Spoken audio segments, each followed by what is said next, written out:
The journey of McDonald's world-famous fries starts with selecting the perfect potatoes. But not just any potatoes. McDonald's has a special preference for a specific type, the Russet Burbank potato. These aren't your everyday spuds. They are carefully chosen for their unique qualities that make them ideal for frying. What sets these potatoes apart? It's not just their flavor, it's their ability to maintain texture and quality even when prepared in massive batches, like those needed for fast food chains. In fact, many of these potatoes come from the United States, where McDonald's contractors benefit from the perfect potato growing conditions found there. So how exactly do these humble potatoes transform into the golden, crispy fries we all know and love? Let's take a closer look at the process, step by step. From the field to the processing plant, the first step in the journey is the harvest. Large, heavy-duty, all-in-one machines dig the potatoes out of the ground. These machines are equipped with advanced tools that not only harvest, but also clean the potatoes right there in the field, removing all the dirt. The process is continuous, ensuring that every potato is gathered efficiently. Once harvested, the potatoes are transported to massive storage facilities, where they await their next step. The sheer scale of potato storage is mind-blowing. It's hard to believe, but not a single potato goes bad in the process. Why? Because McDonald's uses approximately 9 million pounds of potatoes every single day to make their fries. The constant demand ensures that all harvested potatoes are used up within just 15 days. Once it's time to process them, the potatoes are quickly sent to the factory, and that's where the real magic begins. Enter the factory: washing, peeling, and cutting.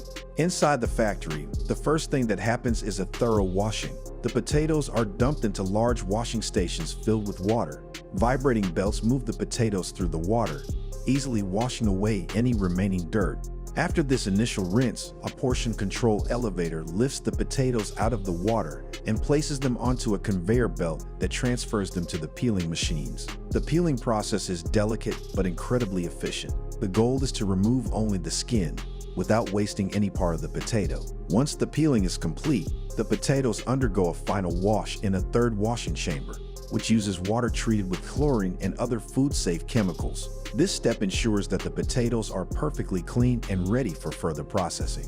The cutting chambers. Precision at its best. After the potatoes are washed and peeled, they move on to what might be the most fascinating part of the process, the cutting chambers. These specialized machines are designed to cut the potatoes into the uniform shape and size that McDonald's fries are known for. The precision of these machines is remarkable. Using high-pressure water, the potatoes are propelled through water knives at speeds of 60 to 70 miles per hour, slicing them into the iconic thin strips. After being cut, the fries are sorted based on size and shape to ensure consistency. But there's more to making the perfect fry than just cutting the potatoes. Once the fries are shaped, they're treated with a special mix of sugar and sodium acid pyrophosphate. Why, you ask? The sugar helps the fries achieve that perfect golden color when fried, while the sodium acid pyrophosphate ensures they don't turn gray or brown, whether they're cooked or frozen. It's this combination of treatments that helps McDonald's fries look and taste so good every time you order them. Par frying, locking in the flavor.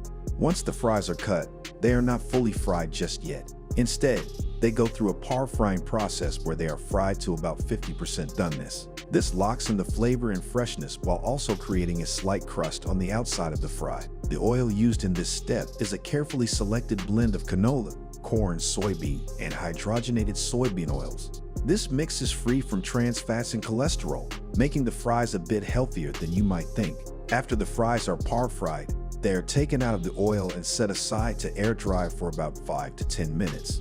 During this time, any excess oil is removed, and the fries are prepped for freezing for freshness. Next comes the freezing process, which is crucial to maintaining the quality of McDonald's fries.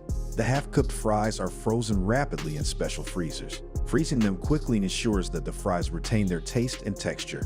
This also helps prevent spoilage, as potatoes can go bad fast once they've been peeled and cooked. After freezing, the fries are packed and stored in cool trucks or storage areas, ready to be shipped off to McDonald's restaurants around the world. Behind the scenes, how other fast food ingredients are made. While potatoes are the star of the show, other essential ingredients, like onions, also go through an impressive processing journey. Cutting onions by hand can be one of the most dreaded tasks in cooking, but McDonald's takes a high-tech approach to this as well.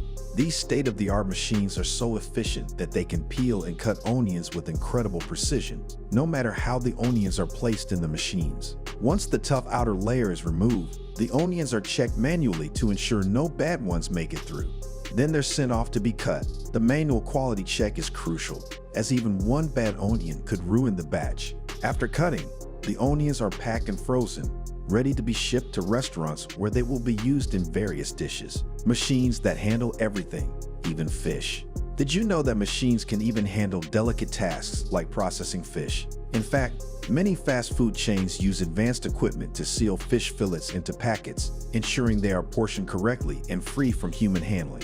These machines are incredibly accurate, making errors at a rate of just 0.001%. They are tested over 100 times before being put to work in factories, so their reliability is virtually guaranteed. First, the machines sort out any bad pieces of fish, which are removed and sent away. The good fish fillets then move down the production line where they are portioned, packed, and frozen. These fillets are later used in dishes like McDonald's Filet-O-Fish, providing you with a fresh, high-quality meal without anyone having to touch the raw fish by hand. From apples to puree, another sweet process. Even something as simple as an apple goes through a fascinating transformation. At some fast food processing plants, machines handle the entire process of turning apples into puree. These machines have an eye for detail, sorting out bad apples from good ones with incredible accuracy. Once the bad apples are removed, the good ones are peeled, processed, and turned into smooth, sweet puree, which is used in various fast food desserts and side dishes. The peels, however, don't go to waste. They are often sent to farms where they're mixed into fodder for dairy cows, ensuring that no part of the apple is wasted. Pancakes, anyone? Pancakes may seem like a simple dish, but making them on a large scale is a sight to behold. In some fast food chains, fully automated production lines handle the entire process, from mixing the batter to cooking the pancakes. These pancakes are cooked in large ovens until they reach the perfect golden brown color. Then they're stacked neatly and packaged for shipment. This process is so streamlined that the pancakes are always consistent in size and texture, ensuring that no matter where you order them, they taste exactly the same. The takeaway: next time you bite into a hot, crispy McDonald's French fry, take a moment to appreciate the incredible journey that potato has taken. From the careful selection of the perfect potato to the advanced machines that wash, peel, cut, fry, and freeze the fries, each step is a testament to precision and efficiency. The same goes for other fast food staples like onions, fish fillets, and even apples. So, if you're fascinated by the inner workings of food production and want to learn more about how your favorite meals are made, you've come to the right place. Stay tuned for more behind-the-scenes looks at how the food industry works to deliver delicious meals to your table.